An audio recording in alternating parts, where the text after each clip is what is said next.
સત્સંગ પ્રારંભ કરીએ છીએ. શ્રીમદ ભાગવત મહાપુરાણ એની અંદર 12 સ્કંદની અંદર 10મ સ્કંદ, એની અંદર તામસ પ્રમાણ પ્રકરણ અંતર્ગત અધ્યાય 8નું ચિંતન ચાલી રહ્યું છે. ગઈકાલ સુધી આપણે 34 શ્લોક જે છે ત્યાં સુધી વિરામ કર્યું છે. 35મા શ્લોકમાં આપણે પ્રવેશ કરવાનો છે. અત્યારે પ્રભુની જે છે 8મા અધ્યાયની અંતર્ગત નામ લીલા અને રૂપ લીલા આ બંને લીલાનું ચિંતન થઈ ચૂક્યું છે. હવે ગઈકાલથી એક નવીન લીલા, ત્રીજી લીલા, મૃત્સના ભક્ષણ લીલા, એટલે પ્રભુ જે માટી ખાય છે, માટી આરોગે, એની એ લીલાનું જે છે ચિંતન આપણે પ્રારંભ કર્યું છે. ગઈકાલે આપણે શ્રી સુબોધનીજીના આ લીલાના કારિકાજી ઉપર ચિંતન કર્યું અને એના પછી 32, 33 અને 34 આ 3 શ્લોકો જે છે એના દ્વારા આપણે લીલાનો ચિંતનનો પ્રારંભ કર્યો છે કે પ્રભુએ જે છે એ માટી પોતાના મુખમાં મૂકી એવી ફરિયાદ પ્રભુના જે સમવયના પ્રભુના જે સખાઓ છે એમણે અને બલરામજીએ જશોદાજીને કરી. એટલે જશોદાજીએ જે છે એ પ્રભુના હાથ પકડી અને પ્રભુને જે છે ઠપકો જે છે એ આપવા લાગ્યા અને કહ્યું કે ભાઈ આ બાળકો અને તારો ભાઈ એટલે બલરામ એ પણ કહી રહ્યા છે કે તે એકાંતમાં માટી કેમ ખાધી, કેમ આવું અનુચિત કાર્ય કરી રહ્યો છે. ત્યારે 35મા શ્લોકની અંદર જે હવે આજથી પ્રારંભ કરવાનો છે, 35મા શ્લોકની અંદર સ્વયં હવે પ્રભુ બોલી રહ્યા છે. જો એક વસ્તુ માર્ક કરો, જેના મગજમાં આ વસ્તુ આવી કે નહીં, અત્યાર સુધી આપણે 7 અધ્યાય જોયા, 8મો અધ્યાય ચાલી રહ્યો છે, એના પણ 34 શ્લોકો થઈ ગયા. એમાં બહુ બધા ઉવાચ આયા. એટલે કોણ આ શ્લોક બોલી રહ્યું છે? કોઈ સુખદેવજી બોલી રહ્યા છે, કોઈ શ્લોક જે છે એ નંદરાયજી બોલી રહ્યા છે, કોઈ વસુદેવજી, કોઈ જશોદાજી, કોઈ ગોપીજનો. પણ અત્યાર સુધી ક્યાંય શ્રી કૃષ્ણ ઉવાચ આવ્યું નહોતું. ધ્યાન આપશો તો પહેલી વખત 10મ સ્કંદની અંદર, અને જ્યારથી આપણે સત્સંગ પ્રારંભ કર્યો છે ત્યારથી લઈને આજનો દિવસ એવો છે પહેલો ને 8મો અધ્યાય છે, જેમાં 35મો શ્લોક, જેમાં પહેલી વખત હવે શ્રી કૃષ્ણ ઉવાચ, હવે સાક્ષાત ભગવાન બોલી રહ્યા છે. વિચાર કરો, આ શ્લોકનું આ મહાત્મય છે. એટલે જે શ્લોક ભગવાન પોતે બોલી રહ્યા છે ભગવદ વાણી છે.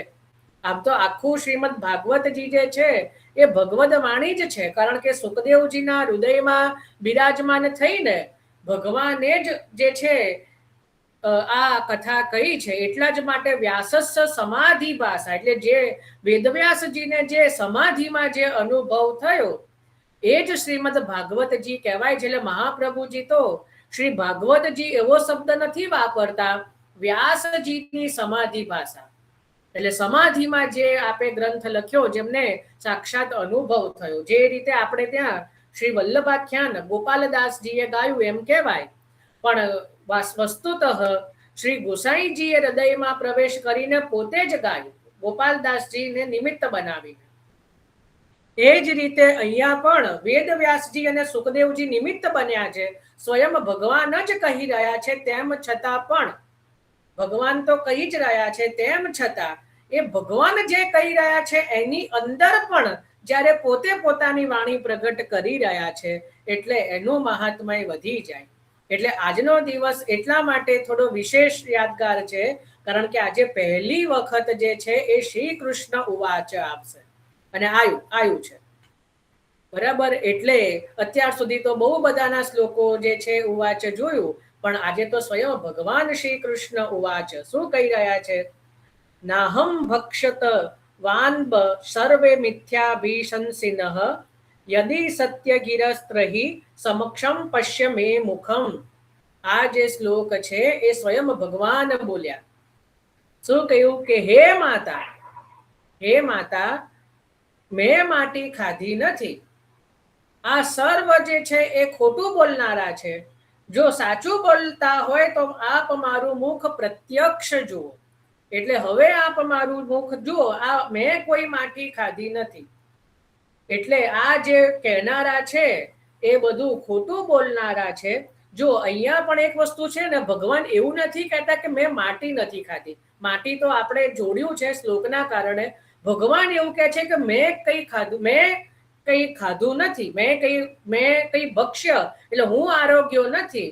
જો એ બધું એવું કહેનારા, હું આરોગ્ય છું, મેં કંઈ ખાધું છે એવું બોલનારા સર્વે ખોટા છે. બધા જ જે છે એ ખોટા છે. તું મારું મુખ જો, પ્રત્યક્ષમાં તું મારું મુખ જો. હવે ભગવાનની વાણી છે ને, આ શ્રી કૃષ્ણ ઉવાચ છે એટલે સરળ વાણી ન હોય. આમાં શાસ્ત્ર આવી ગયા.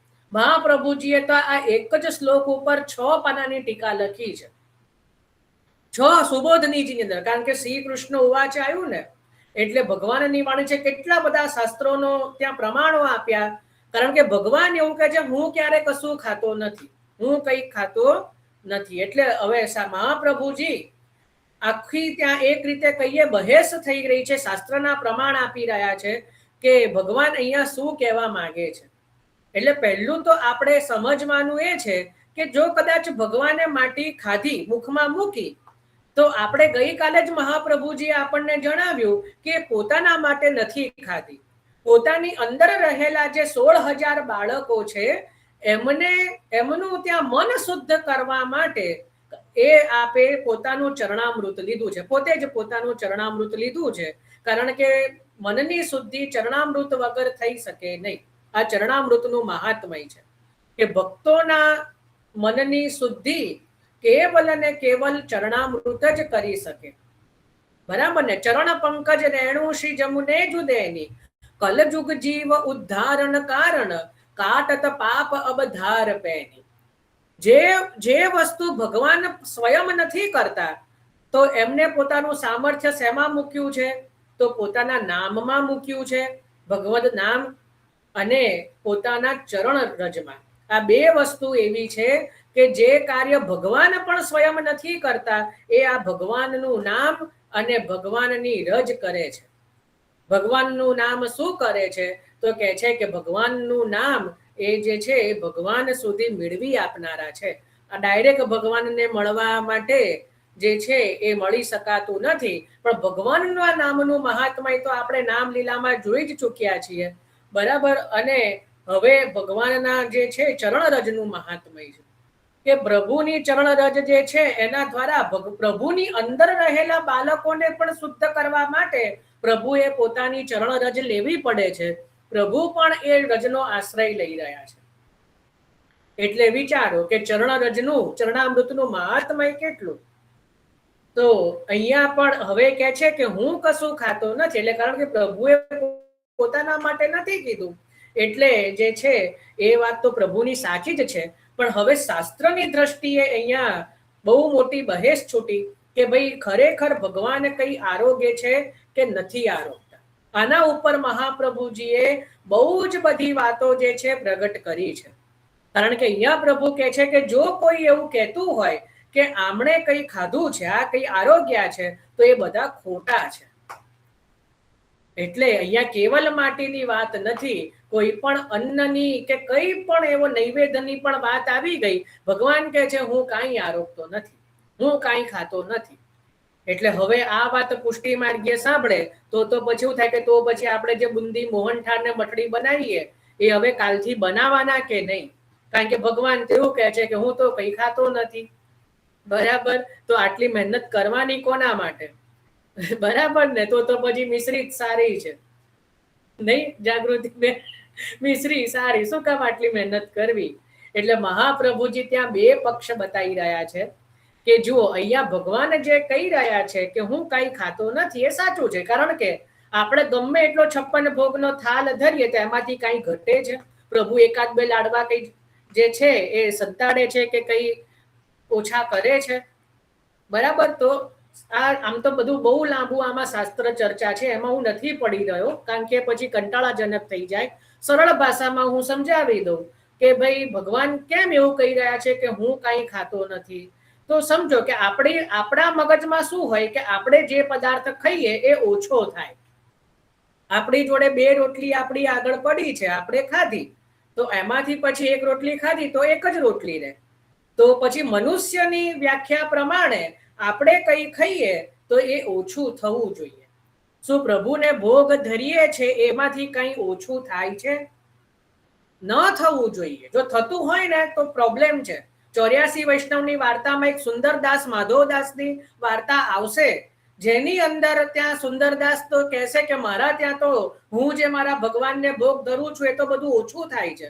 તો મહાપ્રભુજી કે તપાસ કર, આ ઠાકોરજી ના હોય, આ તો કોઈ ભૂત પ્રેત હોય, કારણ કે ભૂત પ્રેત ખાય તો જ ઓછું થાય. બાકી ભગવાનના હસ્તમાં કમલ છે, એટલે પ્રભુ જેને હસ્ત લગાડે એ વસ્તુ ક્યારે પણ ઓછી થાય નહીં. આ શાસ્ત્રનો પ્રકાર છે. ખ્યાલ આવ્યો કે નહીં? એટલે જો કોઈ એવું કહેતા હોય કે મારા ત્યાં તો ભગવાન ખાય છે એટલે 2 રોટલીની 1 રોટલી થઈ જાય. અત્યારે ઘણા સોશિયલ મીડિયામાં આવા વિડીયો આવે છે કે ફલાણો કઈક પેલી મૂર્તિ બતાવે કોઈ ભગવાનની, અને પછી કહો જો આ તો આ બધો ભોગ ધર્યો તો હવે આટલો જ રહ્યો. આવું કંઈક એક તો એવી મૂર્તિ છે કંઈક મધ્યપ્રદેશમાં કે પેલું પેપ્સી ને કોકા કોલા ને એવું બધું ભગવાનને ત્યાં મૂર્તિને પીવડાવે ને બધું ઓછું થઈ જાય. તો લોકોની લાઈન લાગી છે વર્ષો સુધીના. પેલા એવું કહેવાય કે પેલું બુકિંગ થઈ ગયા છે, પૈસા લે છે કે આજે મારું બુકિંગ, કાલે તારું બુકિંગ, એ રીતે. અને ભગવાનને કુરકુરે ખવડાવે અને પેપ્સી ને કોકા કોલા જ ભાવે છે એમને. તો ત્યાં આવી બધા જે છે, અને લોકો પણ ગાડાની જેમ 2-2, 3-3, 4-4 વર્ષ માટે ઓલરેડી બુકિંગ થઈ ચૂક્યા છે રોજના. વિચારો. એટલે આપણા દેશમાં અંધશ્રદ્ધાની કેટલી બધી જે કહેવાય એ જડો એ જે છે, જ્યારે આપણા શાસ્ત્ર અલગ કહી રહ્યા છે, શાસ્ત્રો જે છે ને એ કંઈક અલગ કહી રહ્યા છે. કોઈ પણ રીતે ભગવાન જે છે એ કઈ આરોગ્ય તો ભગવાન ઈચ્છા વગર ઓછું થાય નહીં. ભગવાન કઈ ભૂખ્યા આ બધા આખું જેની અંદર અન્ન જ જેનો અન્નમય દેહ છે, બરાબર, જેનું સમગ્ર વિરાટ પુરુષનું વર્ણન સાંભળો કે જે સમગ્ર જે છે એ રોમાવલીઓ આદિ જે છે, આ બધા ખેતરો ને વૃક્ષો ને બધા, એને શું ભૂખ લાગે ને? એની ભૂખ શું તમારા 1-2 પેડાથી મટવાની છે? 1-2 લાડવાથી કે એનાથી શું એની ભૂખ મટી શકવાની? જો એ ખાવા બેસે તો એ શક્ય જ નથી. તો એટલા માટે અહીંયા મર્યાદા પ્રકારથી કહી રહ્યા છે કે હું કઈ ખાતો નથી, કે મને એટલું કોઈનું સામર્થ્ય નથી કે કોઈ ના 1-2 એનાથી મારું પેટ ભરાય. એટલે મહાપ્રભુજી કહે છે કે મર્યાદા અનુસાર જે છે એ ભગવાનને કઈ ખાતા નથી, કારણ કે કઈ ઓછું થતું નથી. તો પુષ્ટિ માર્ગીય અનુસાર શું? તો ત્યાં પુષ્ટિ માર્ગીય અનુસાર તો ભગવાન આરોગ્ય જ છે. ત્યાં કીધું કે ત્યાં પછી પ્રમાણ આપ્યા શ્રુતિઓના. જો હું તો આટલું સરળતાથી કહું છું તો 1-2 ને બગાસા આવી ગયા. ભાઈ ધ્યાન રાખો. આટલું આમાંથી એટલું બધું કંટાળાજનક મને નથી લાગી રહ્યું. કઈ લાગશે ત્યારે જરૂર કહીશ. પણ જ્યાં ભોગ આરોગવાની વાત છે તો એ ભોગ ઓછો નથી થતો, કારણ કે પ્રભુના હાથમાં પદ્મ છે. પણ પ્રભુ તો જ્યારે પુષ્ટિ માર્ગની રીતે જ્યારે ભક્ત ભાવથી જ્યારે ભોગ ધરે છે ત્યારે એ અવશ્ય પ્રભુ આરોગે છે. એટલા જ માટે પુષ્ટિ માર્ગમાં જ્યારે ધરી ન હોય એને સામગ્રી કહેવામાં આવે છે. અને ધરો એ પ્રભુનો ભોગ સરે પછી એ સામગ્રી રહેતી નથી, એ મહાપ્રસાદ થઈ જાય છે. સમજ પડી ને? મર્યાદા માર્ગમાં તો ધર્યા પહેલા પણ નૈવેદ્ય અને ધર્યા પછી પણ નૈવેદ્ય. સમજ પડી? જે મર્યાદા માર્ગમાં શું હોય, પૂજા પદ્ધતિ હોય તો આજે પ્રભુને નૈવેદ્ય કરવાનો છે. પુષ્ટિ માર્ગમાં નૈવેદ્ય થતું, પ્રભુ નૈવેદ્ય આરોગતા નથી, બરાબર ને? પણ ભોગ અવશ્ય આરોગે છે. સમજો આટલી વાતમાં કે ભાઈ નૈવેદ્ય આરોગતા નથી, પણ ભોગ જે છે સામગ્રી જરૂરથી આરોગે છે. જ્યાં પુષ્ટિ માર્ગની રીતે કે જ્યાં કહેવાય કે જ્યાં પૂર્ણ પ્રેમથી જ્યાં પ્રભુને ભોગ ધરવાનો છે, જ્યાં ભોગ ધરાય છે, એ પ્રભુ અવશ્ય આરોગે છે. બરાબર, એટલા જ માટે કહ્યું કે જો પ્રભુ ભોગ ન આરોગતા હોય, પ્રભુ ભોગ આરોગ્ય નહીં, તો પછી એને પ્રભુનું અધરામૃત કેમનું પ્રાપ્ત થાય? ભક્તો તો અધરામૃતથી જીવે છે. ભક્તો જે છે, જે ખરેખર સાચા ભગવદીઓ જે છે, એ કોઈ અન્ન ઉપર જીવતા નથી, એ તો આપના અધરામૃત ઉપર જીવી રહ્યા છે, પ્રભુના ઉચ્છિષ્ટ ભોજન ઉપર જીવી રહ્યા છે. તો જો પ્રભુ ભોગ આરોગ્ય નહીં તો એમનું જીવન શક્ય જ નથી, ભગવદીઓનું જીવન શક્ય જ નથી. આપણી વાત નથી થઈ રહી. આપણે તો પેપ્સી ને કોકા કોલા પણ પીને જીવી લઈશું, પણ જે ખરેખર સાચા ભગવદીઓ જે છે એ ક્યારે પણ જે છે એ પ્રભુના ભોજન, પ્રભુના જે કહેવાય અધરામૃત વગર એમનું જીવન શક્ય નથી. ખ્યાલ આવ્યો કે નહીં? આપણામાં અને પ્રાચીન ભગવદીઓમાં શું ડિફરન્સ? હમણાં નામ નથી લેતો, પણ કદાચ એક સ્ટેટસમાં એક વિડીયો જોયો જેમાં બધા એવું ગાતા હતા, ક્યાંક બહાર તીર્થ કરવા ગયા હશે ને પાછા જવાનું હતું કે હવે ઘરે પાછું આવું ગમતું નથી. એવું એક ધોળ બનાવેલું કે હવે મને ઘરે પાછું આવું ગમતું નથી. અને સાચા ભગવદીય 84 વૈષ્ણવની વાર્તામાં કાલે જ આપણે રૂક્ષ્મણીબાઈ જોયા કે જે 24 વર્ષથી ઘરની બહાર પધાર્યા નથી, કારણ કે ઘરમાં કોણ છે? ઘરવાળો શ્રી મદન મોહનજીને છોડ્યા પછી ઘરની બહાર શું જવાનું? અને આજના ભગવદીઓને ઘરે પાછું જવું ગમતું નથી, કે ઘરે જઈશું તો કાલ ઉઠીને પાછી સેવા કરવી પડશે ને ઘરના કામ કરવા પડશે, એટલે ઘરે જવું ગમતું નથી. આવું ધોળ ગાતા હતા. બરાબર, આજની દરેકની અલગ અલગ શ્રદ્ધા છે, દરેકની અલગ અલગ ભાવ છે, પણ વિચારો આપણામાં અને પુષ્ટિ માર્ગના ભગવદીઓમાં કેટલું. એટલા જ માટે એમને પુષ્ટિ માર્ગીય ભગવદીય કે પુષ્ટિ માર્ગીય વૈષ્ણવ ગણવામાં મને બાધ આવે છે, કારણ કે પુષ્ટિ માર્ગીને તો ઘરે જ જવું હોય, ગાવાની હોય કે ક્યારે હવે ઘરે પાછા જઈશું, કારણ કે અમે અમારા ઠાકોરજીની પાસે જઈએ. બરાબર ને? સાચો ભાવ એ હોવો જોઈએ. એની જગ્યાએ ગાન શું થઈ રહ્યું હતું કે ભાઈ મને ઘરે પાછું જવું ગમતું નથી. આ મર્યાદા માર્ગ થયો. પુષ્ટિ માર્ગમાં તો આપણે એક વૈષ્ણવના વાર્તાજીમાં આવશે, નામ ભૂલી ગયો છું, કે જ્યારે એમનો અંત સમય આવ્યો ત્યારે એમને કોઈ પૃથોદર્ક તીર્થ પાસે લઈ ગયા કે તીર્થમાં એમનો દેહ છૂટે તો સાજા બની ગયા, ચાલવા લાગ્યા કે જ્યાં સુધી તમે મારા પ્રભુના ચરણારવિંદ પાસે મને નહીં લઈ જાઓ ત્યાં સુધી મારો દેહ છૂટવાનો જ નથી. મારો દેહ તો મારા પ્રભુના ચરણારવિંદમાં જ છૂટશે. આપ ગમે એટલો પ્રયત્ન કરી લો, પણ મારા પ્રભુથી મને દૂર કરશો તો મારો દેહ છૂટવાનો નથી. ખ્યાલ આવ્યો ને? આપણું કાર્ય ઊંધું છે. આપણને તો ઘરે જવું ગમતું નથી, ઘરે પાછા જવું કે પાછું કાલ ઉઠીને નાવું પડશે ને કાલથી પાછા હિંડોળા ઝૂલા પડશે. એના કરતા પ્રભુ હવે રસ્તામાં જ રોકી લે તો સારું. તો આ તો કેવું થયું? ના ઘરના ને ઘાટના, જાતે સમજી જવાનું. કારણ કે જ્યાં જઈ આવ્યા છો એ તો તમને પોતાના ગણતા નથી, તો એક દિવસની સેવા છે, એ બી કરી, એ બી પૈસા આપીને. બરાબર ને? તો ત્યાં તમે કહો કે મને રાખી લો કાયમ માટે, કોઈ રાખશે નહીં. જ્યારે આપના પ્રભુ આપણે ગમે તેવા છીએ છતાંય આપણું બધું જ ભૂલીને આપણી સામે આપણી પાસે રહી રહ્યા છે, છતાં પણ આપણને એમની જોડે રહેવું નથી. આટલો આપણામાં ડિફરન્સ છે. અને રૂક્ષ્મણીબાઈ છે 24 વર્ષથી ઘરની બહાર નીકળ્યા નથી. કાલે જોયું ને વાર્તાજીમાં. એટલે પ્રાચીન ભગવો જે સાચા પુષ્ટિ માર્ગમાં અને અત્યારના પુષ્ટિ માર્ગમાં આટલો ડિફરન્સ છે. અને પછી આપણે કહીએ, પોતાને વૈષ્ણવ કહીએ કે અમે પુષ્ટિ માર્ગીય વૈષ્ણવ, તો ત્યાં પ્રભુને પણ હસવું આવે છે. જો યમુનાજી છે ને, યમુનાજીના પદમાં બ્રહ્મ સંબંધ જબ હો તયા જીવકો તબ ઇનકી ભુજા વામ ફરકે દોર કર સોર કર જાય પિય સો કહે અતિ આનંદ મન મેં હરખે. અતિ આનંદ મનમાં હરખાય છે, હસે છે. બરાબર? પ્રાચીન ભગવદીઓ જયારે શરણે આવતા તો યમુનાજી મનમાં હસે, પ્રસન્ન થાય. અત્યારે પણ હસે છે, પ્રસન્ન થાય છે જ્યારે આજના જીવો કે અમે પુષ્ટિ માર્ગીય વૈષ્ણવ, એટલે યમુનાજી ત્યાં ખડખડાટ હશે કે જો આ બહાર જઈને જે છે એ બધા ઊંધા કરતૂતો કરવી છે અને પછી ઘરે આવું ગમતું નથી ગાવું છે, પછી પોતાનું વૈષ્ણવ કેવું છે. એટલે ત્યાં પણ યમુનાજી હશે છે. પહેલા પણ હસતા હતા, પણ પહેલા એટલા માટે હસતા હતા કે હવે આ જીવ મારા પ્રભુને સુખ આપશે, એવું પ્રસન્નતાથી હસતા હતા. હવે કટાક્ષમાં હસે છે. હસી તો રહ્યા જ છે, કારણ કે આનંદ સ્વરૂપ છે, પણ હસવાનું કારણ બદલાઈ ગયું છે. ખ્યાલ આવ્યો કે નહીં? તો એટલા માટે જો એમાંથી કોઈ હોય એ વિડીયોમાંથી, અહીંયા તો કઈ પોતાના પર પર્સનલ લેવાનું નથી, પણ સમજાઈ રહ્યો છું કે આપણી વિચારસરણીમાં અને ખરેખર સાચા પુષ્ટિ માર્ગના સિદ્ધાંતોમાં કેટલો ફરક છે. આપણે જે છે એ સમજી નથી રહ્યા. આપણે પુષ્ટિ માર્ગના સિદ્ધાંતોને જરાય સમજી નથી રહ્યા. ખ્યાલ આવ્યો કે નહીં? તો અહીંયા પણ એ જ વસ્તુ આવી કે પ્રભુ ભોગ આરોગ્ય છે કે નથી આરોગતા, એના એક કેવી રીતે નક્કી થશે? તો કે છે કે જ્યાં નૈવેદ્ય હોય, જ્યાં પ્રભુને પ્રેમથી ભોગ ધરવામાં જ આવ્યો નથી, જે કેવલ ક્રિયાત્મક જે છે એ પ્રભુ આરોગતા નથી. તો ત્યાં પ્રભુ સાચું કહી રહ્યા છે કે બધા જ ખોટું બોલી રહ્યા છે. અહીંયા બધાનો અર્થ, આમ તો અહીંયા બધાનો અર્થ માતા શું સમજે કે બાળકો કે બલરામજી ખોટું બોલી રહ્યા છે. અહીંયા પ્રભુ એવું નથી કહી રહ્યા. પ્રભુ તો શું કહી રહ્યા છે કે આ બધા જુઠ્ઠું બોલી રહ્યા છે.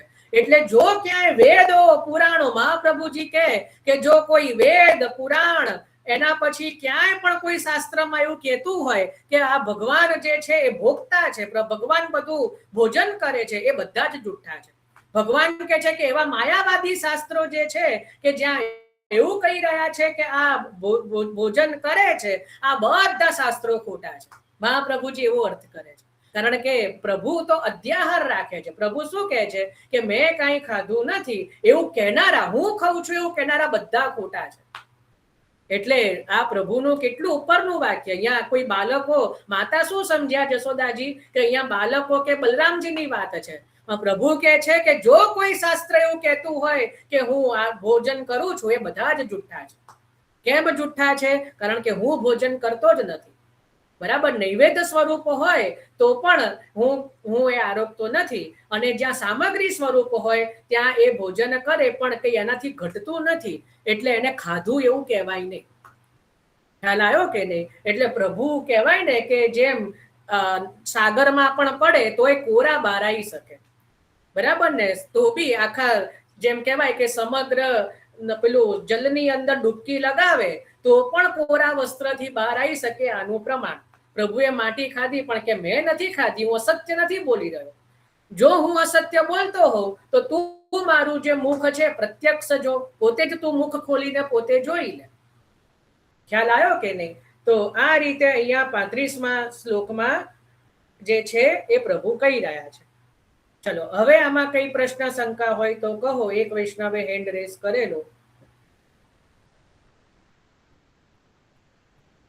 પ્રશ્ન હોય તો કરો.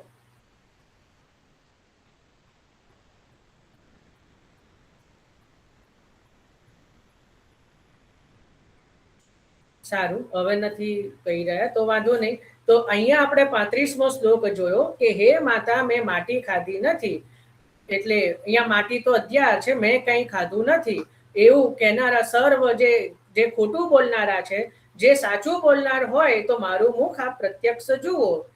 જો હવે જશોદાજી કહે છે જો એમ હોય તો તું તારું મુખ ઉઘાડ. હવે જશોદાજી શું કહે છે કે તું બહુ સાચું કહેતો હોય તો તું તારું મુખ ઉઘાડ.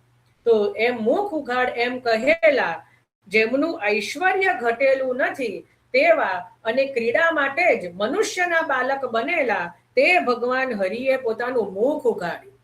હવે જુઓ કે જો એમ હોય તો તારું મુખ ઉઘાડ, એટલે જો તું સાચું બોલી રહ્યો હોય તો તું મુખ ઉઘાડ એમ કહ્યું. અને કહી રહ્યા છે કે જેમનું ઐશ્વર્ય, એટલે જેમનું ઐશ્વર્ય ઘટ્યું નથી અને જે ક્રીડા માટે જ મનુષ્યના બાલક બનેલા છે એવા ભગવાન શ્રી હરિએ પોતાનું મુખ ઉઘાડ્યું. એટલે હવે કહી રહ્યા છે જશોદાજીએ કીધું કે તું જો સાચું કહેતો હોય તો તારું મુખ ઉઘાડ, તારું મુખ ખોલ. એટલે હવે જે છે ભગવાને પોતાનું મુખ ઉઘાડ્યું. પણ કેવા ભગવાને મુખ ઉઘાડ્યું? તો એના માટે વિશેષણ આપી રહ્યા છે કે વાસ્તવમાં ભલે આ તો 2.5 વર્ષના બાળક હોય પણ વાસ્તવમાં તો એ સાક્ષાત ભગવાન છે.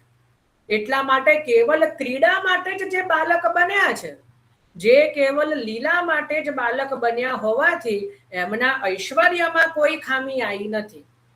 બરાબર, એટલા માટે કહી રહ્યા છે કે જેમનું ઐશ્વર્ય જરા પણ ઓછું થયું નથી. કેવલ બાલક બની જવાથી, નાનકડા જે છે એ બાલક બનવાના કારણે કઈ એમનું ઐશ્વર્ય જે છે એ ઘટી જતું નથી, કારણ કે એ તો સાક્ષાત જે છે એ ભગવાન છે. એટલા માટે અહીંયા તો ક્રીડાના કારણે મનુષ્યના રૂપી બાલક બન્યા છે. એટલે એમનું ઐશ્વર્ય કંઈ ઘટ્યું નથી એનાથી.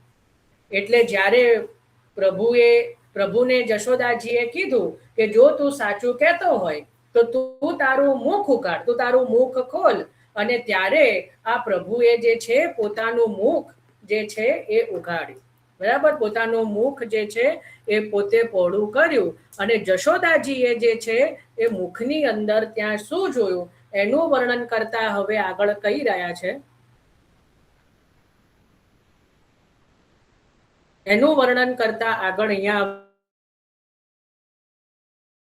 હવે વર્ણન કરી રહ્યા છે શ્લોક 37 કે તેણે એટલે જશોદાજીએ તેમાં વિશ્વ અને સ્થાવર તથા જંગમ જગત, વાયુ, અગ્નિ, ચંદ્ર અને તારાવાળા પર્વતો, બેટો, સમુદ્ર સહિત ભૂમિના ગોળાને જોયો. બરાબર, શું કીધું કે જશોદાજીએ તેમાં એટલે ભગવાનના મુખમાં શું જોયું? વિશ્વ તથા સ્થાવર, જંગમ જગત, વાયુ, અગ્નિ, ચંદ્ર, તારાવાળા પર્વતો, બેટો એટલે જે બધા દ્વીપ સમૂહો, સમુદ્ર સહિત ભૂમિના ગોળાને જોયો. એના પછી શું જોયું? તો કે છે જ્યોતિષ ચક્ર, જલ, તેજ, વાયુ, આકાશ, વૈકારિકો એટલે દેવતાઓ, ઇન્દ્રિયો, મન, માત્રા અને 3 ગુણોને જોયા. 38માં હજી શું જોયું? 39માં જીવ, કાલ, સ્વભાવ, કર્મ, આશય અને લિંગ ભેદો સહિત વિચિત્ર જગત તથા પોતાની સાથે વ્રજને પુત્રના શરીરમાં અને આ પહોળા કરેલા મુખમાં જશોદાજીએ જોયું. 3 શ્લોકો સુધી વર્ણન આવ્યું કે જશોદાજીએ પ્રભુના મુખમાં શું જોયું. બરાબર, તો હવે આપણે એક એક શ્લોકથી ચિંતન કરીએ. તો એમાં સૌથી પહેલા તો જે છે કે જ્યારે પ્રભુએ મુખ પહોળું કર્યું તો એની અંદર જશોદાજીને સૌથી પહેલા સમગ્ર બ્રહ્માંડના દર્શન થઈ ગયા. એક નાના 2.5 વર્ષના બાળકના મુખમાં જે છે જ્યારે પ્રભુએ મુખ પહોળું કર્યું ત્યારે તો સમગ્ર બ્રહ્માંડ અને કહી રહ્યા છે કે સ્થાવર અને જંગમ એટલે જે બધા જ પ્રકારના ચલિત અચલિત જેટલા પણ પ્રકારના જે પ્રકારો છે સ્થાવર અને જંગમ એ બધી જ વસ્તુઓ એઝ ઇટ ઇઝ પ્રભુના મુખમાં જોઈ. શું જોયું? તો કે આખું જગત જોયું. વાયુ એટલે જે પવન આદિ જે છે, અગ્નિ એટલે જે 5 જે તત્વો છે કે વાયુ, અગ્નિ, આકાશ, બરાબર, ભૂમિ, જલ, આ 5 પ્રકારના જે તત્વો છે એને જોયા. એના પછી સૂર્ય, ચંદ્ર, તારા રૂપી જે આખું બ્રહ્માંડ છે એ જોયું. બરાબર, જે પર્વત છે, પછી દ્વીપ એટલે જે બેટ સમૂહ છે, સમુદ્રો જે છે એ પણ જોયું અને ભૂમિના ગોળાને જોયું. હવે જો અહીંયા એક વસ્તુ અદ્ભુત આવી, કોઈનું ધ્યાન નહીં જ ગયું હોય કોઈનું. અહીંયા શું શબ્દ વાપર્યો જો શ્લોકમાં પણ તમે જોશો ને, ભૂગોલમ. ભૂગોલમ અર્થમાં પણ શું જોશો? ભૂમિનો ગોળો. ભૂમિનો ગોળો. આ સમજો કે સુખદેવજીએ 5-5.5 વર્ષ પહેલા આ માની લઈએ કે શ્રીમદ ભાગવતજી લખ્યું છે તે સમયે પણ એમણે કયો શબ્દ વાપર્યો? ભૂગોલમ એટલે ભૂમિ ગોળ છે. વૈજ્ઞાનિક દ્રષ્ટિએથી આપણને તો શું સમજાવવામાં આવ્યું છે કે અંગ્રેજોએ શોધ્યું કે આ ભૂમિ જે છે એ પૃથ્વીનો ગોળો ગોળ છે. આપણને ભણાવવામાં શું આવ્યું? ઉઠા શું ભણાયા કે ભાઈ બધા જે કહેવાય અમુક કોઈ કે એવું શોધ્યું છે, ન્યૂટનનો નિયમ છે કે ગુરુત્વાકર્ષણ છે, આમ છે તેમ છે, અને જે છે પૃથ્વીનો ગોળો છે. બરાબર, પહેલાના તો એવું જ સમજવામાં આવતી કે પૃથ્વી સમતલ છે.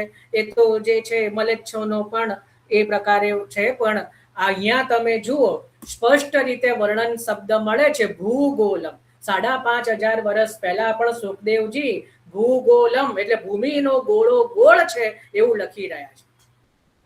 વિચાર કરો, આપણે ત્યાં જે છે કોઈ કહે કે ભાઈ આપણે ત્યાં અંગ્રેજોએ સંશોધન કર્યું તો ત્યાં અહીંયાથી જ ખોટું પડી જાય.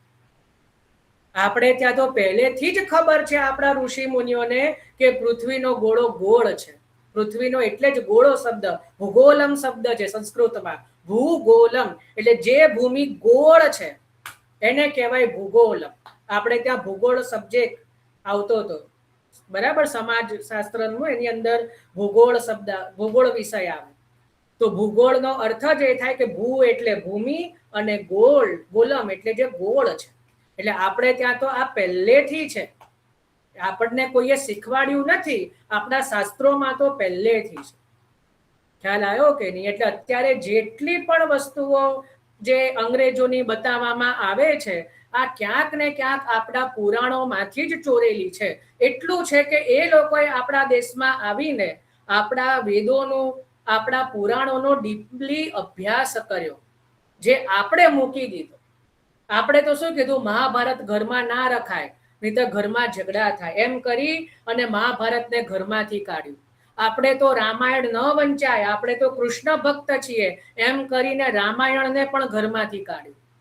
બરાબર, આપણે તો પુરાણો જોડે શું લેવા દેવા, આપણે તો આ બધા શાસ્ત્રથી ઉપર જઈને પ્રભુને પ્રેમ કરવાનો છે, એમ કરીને પુરાણોને પણ ઘરમાંથી કાઢી મૂક્યા. બરાબર, અને વેદો તો કેવલ બ્રાહ્મણ વાંચી શકે, એ તો આપણે વાંચી જ ના શકાય, એમ કરીને વેદોને પણ ઘરમાંથી કાઢ્યા. એટલે જે સમયે આપણા ઘરમાંથી વેદ, પુરાણ, શાસ્ત્રનો જ્યારથી વિદાય થઈ, તે દિવસથી આપણે આ સમાજની પડતી થઈ. આ સ્પષ્ટ છે, બરાબર ને? આપણને મોબાઈલની અંદર વોટ્સઅપના મેસેજો 1 કલાક વાંચવામાં આંખો દુખતી નથી, પણ જો 1 કલાક જો ક્યાંય કોઈ પુસ્તક ખોલીને વાંચવાનું તો કે હાય બા, મારે તો ઝીણા અક્ષર મને વંચાય નહીં, હવે તો ઉંમર થઈ, આંખો ઘસાઈ ગઈ, હવે તો બાપા વંચાતું નથી. અને એ જ બાઈને જો 1 કલાક વોટ્સઅપ ખોલીને આપો તો ભલભલા તમારા રીલો જોઈને આવે, જે પેલા બીજું કોઈ ના જોયું હોય એવી પણ મેસેજો વાંચીને તમને ફોરવર્ડ કરે. બરાબર, એ જ બાઈ. અને એ ઝીણા અક્ષર વોટ્સઅપ ના વંચાઈ જાય, પણ એની આગળ જો કઈ પુરાણ વેચો તો જોર જોરથી બગાસા ખાય. કેવલ સાંભળવામાં પણ જો બગાસા આવતા હોય તો વાંચવાની તો વાત જ ક્યાં રહી? આ આપણી આ આઈનો બતાવી રહ્યો છું, આ આપણો જે છે. અને પછી કહીએ કે ભાઈ અમારા ઘરમાં કોઈ આમ નથી, તેમ નથી, સંસ્કાર નથી આગળની પેઢીમાં, તો ક્યાંથી હોય? કુવામાં જ નથી તો પછી આગળ જવાનું જ નથી. ખ્યાલ આવ્યો કે નહીં? તો આ આપણા જે છે દર્પણ છે આપણા સમાજનું. અને તમે વિચારો, આજથી 50-100 વર્ષ પછી 1-2 પેઢી આગળ જશે, પછી તો શું થશે? બરાબર, પછી તો જે કંઈ પણ ધર્મના નામે કંઈ પણ ઊંધું ચીધું ચડાવે, એટલે આ તો એ સ્થાને બેઠો છે, આ તો એ પરંપરામાં બેઠો છે, એટલે સાચું જ બોલતો હોય એવું માનીને, જેમ એક બકરીનો ટોળું જતું હોય, આગળની બકરી જ્યાં જાય એ કૂવામાં પડે તો પાછળની બધી બકરીઓ એ કૂવામાં જ પડે, કારણ કે એને જ્ઞાન જ નથી. તો એ જ રીતે આપણે પણ પછી કોઈ એકનો આંખો મીચીને વિશ્વાસ કરી લઈએ છે, કારણ કે કોઈ ઊંચી પરંપરામાં છે કે કોઈ ઓછા વંશ પરંપરામાં છે, કે ભાઈ એ તો કહેતો એ સાચું જ હોય. બરાબર, એવું ન હોય.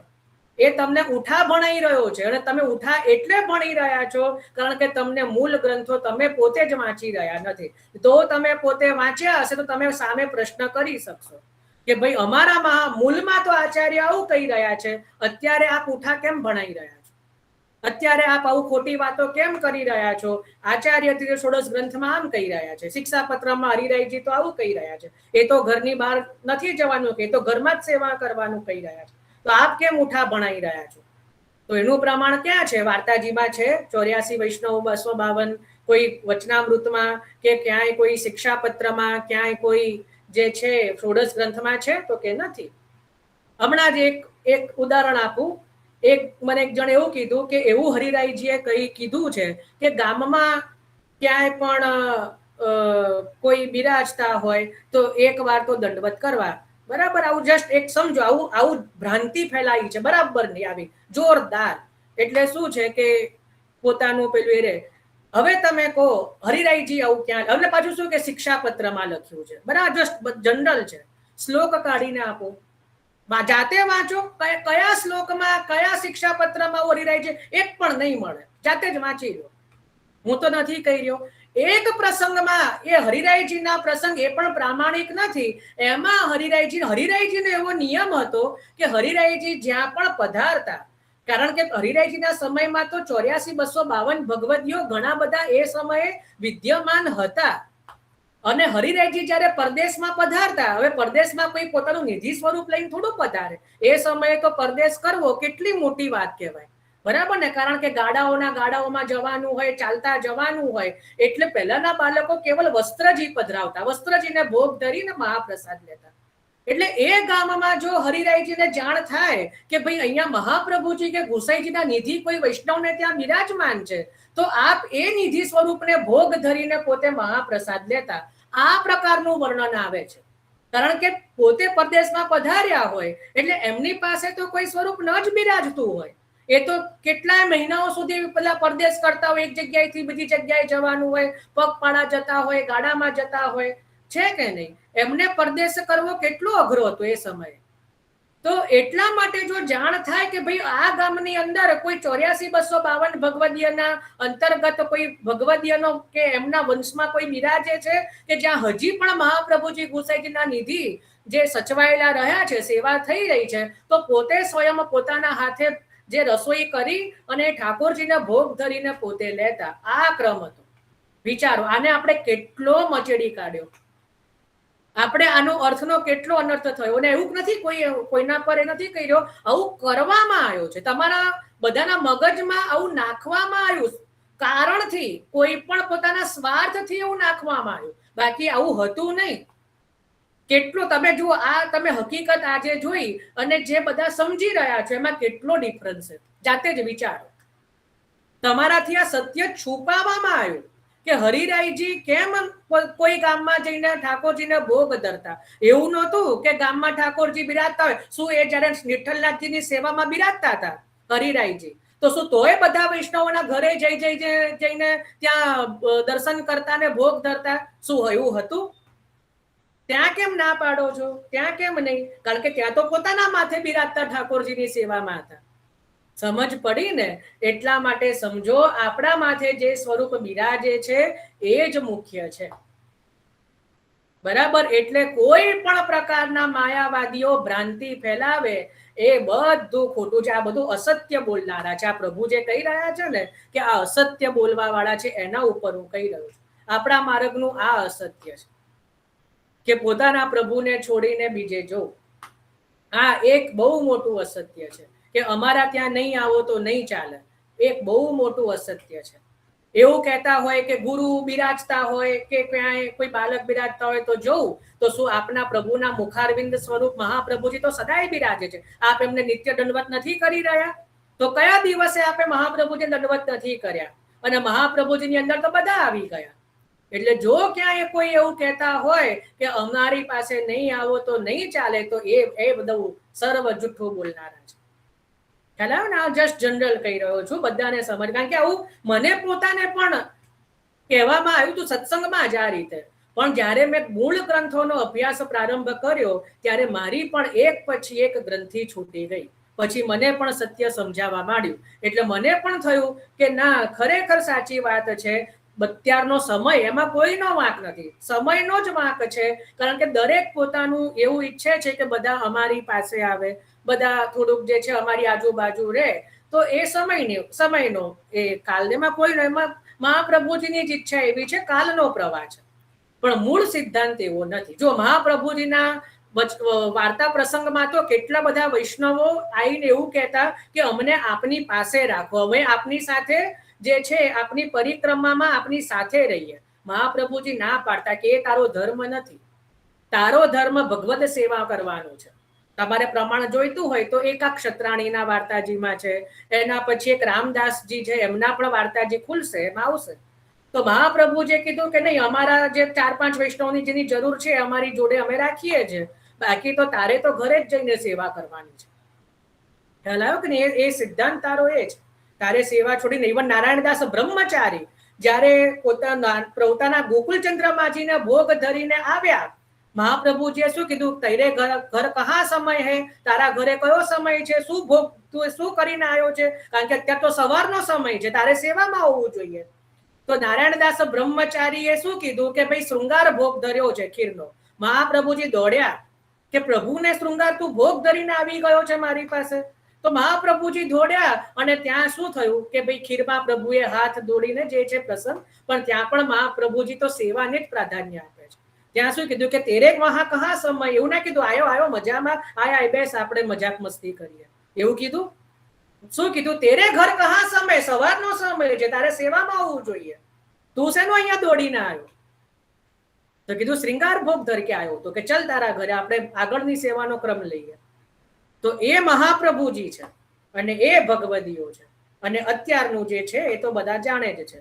બરાબર. કહેવાનું તાત્પર્ય છે, જો દરેકના પોતાના ઉપર, હું તો કોઈનામાં એવું પડવા નથી માંગતો, પણ અહીંયા પ્રભુએ જે અસત્ય કીધું ને એટલે હવે મારા મુખમાંથી, બાકી આવું કઈ હું વિચારી નહોતો આવ્યો, આ પ્રભુ બોલાવી રહ્યા, જે પણ હોય, માનવું ન માનવું કઈ આવું એ લખ્યું પણ નથી ને એવું કઈ વિચાર્યું પણ નહોતું કે આવું બોલવું, પણ અત્યારે આ નીકળ્યું છે તો એ પ્રભુની કોઈ ઈચ્છા હશે, બાકી કઈ મારી ઈચ્છા નથી. પણ જુઓ, માનવું ન માનવું પણ આપણા ઉપર જ, કેને કેટલું માનવું એ પણ છે. બાકી હું તો જે બાલમતી માનવું કે ભાઈ આ તો બાળક બુદ્ધિ છે તો એમ કરીને ના યોગ્ય લાગતું હોય તો જતું કરવું, બરાબર.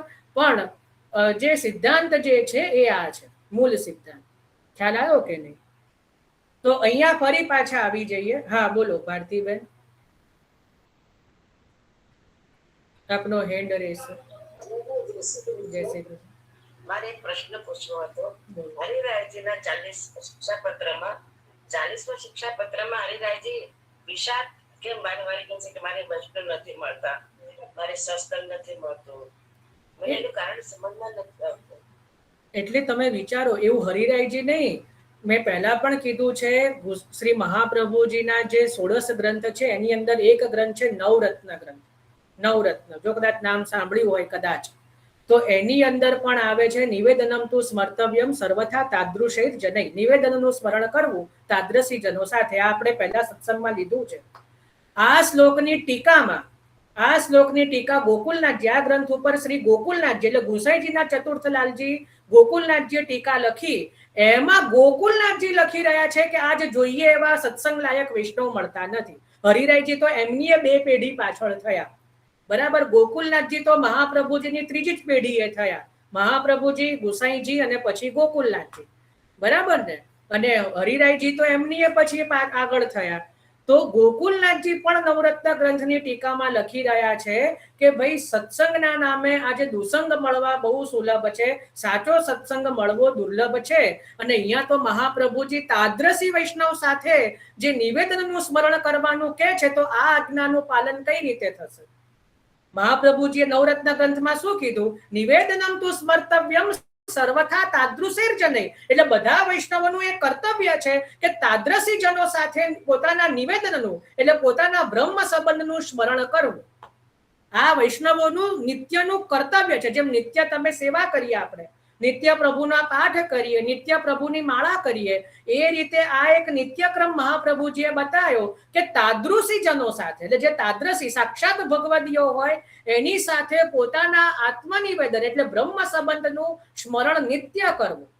હવે આ આજ્ઞાનું પાલન કઈ રીતે થશે મને કહો? ગોકુલનાથજી ત્યાં બતાવી રહ્યા છે કે ભાઈ અત્યારે તો આવા તાદ્રશી જનો ક્યાંથી શોધવા, અને જો કોઈને તાદ્રશી માની લઈએ અને પછી ખબર પડે કે આ તો આના તો બધી કરતું તો કહેવાનું કઈ ને કરવાનું કઈ, તો પછી કઈ રીતે એની જોડે સ્મરણ કરવું? તો શું કરવું જોઈએ? આપણે આનું ચિંતન કર્યું છે, કોઈને યાદ છે? બોલો હર્ષાબેન. હા, જય શ્રી કૃષ્ણભાઈ. 84 વૈષ્ણવ 252 ભગવદીઓને હું સ્મરણ કરવું. બહુ સુંદર. ત્યાં ગોકુલનાથજી પણ એવું કહી રહ્યા છે કે ભાઈ તાદ્રશી તો કેવલ 84 અને 252 ભગવદીઓ જ છે, એટલે એમની જ વાર્તાઓની દ્વારા ભાવ રાખીને આપણે આ મહાપ્રભુજીની આજ્ઞાનું પાલન કરવું પડશે. એમની જ સાથે આપણે જે છે પોતાના આત્મનિવેદનનું સ્મરણ કરવું પડશે. એટલા માટે હરિરાયજી પણ ત્યાં પોતે, હરિરાયજી તો વિરહનું સ્વરૂપ છે, એટલે હરિરાયજી પણ ત્યાં વારંવાર આજ્ઞા કરી રહ્યા છે કે ભાઈ અમને જે છે એવા સત્સંગ લાયક જે છે ભગવદીય પ્રાપ્ત નથી થઈ રહ્યા. એ આપશ્રીનો વિરહ છે, દિનતા છે. આપ તો દિનતા સાગર છે. ખ્યાલ આવ્યો ને? એટલા માટે ભારતીબેન એ હવે કોઈક બીજા જોડે જ વાતો કરવા લાગ્યા છે. વાંધો નહીં, વાતો પતી ગઈ આપની? ખ્યાલ આવ્યો ને? ના વાતો નથી કરતી. હા વાંધો નહીં. ચલો અર્પિતાબેન. ના ના સમાજ સમજી રહે છે. હા અર્પિતાબેન બોલો.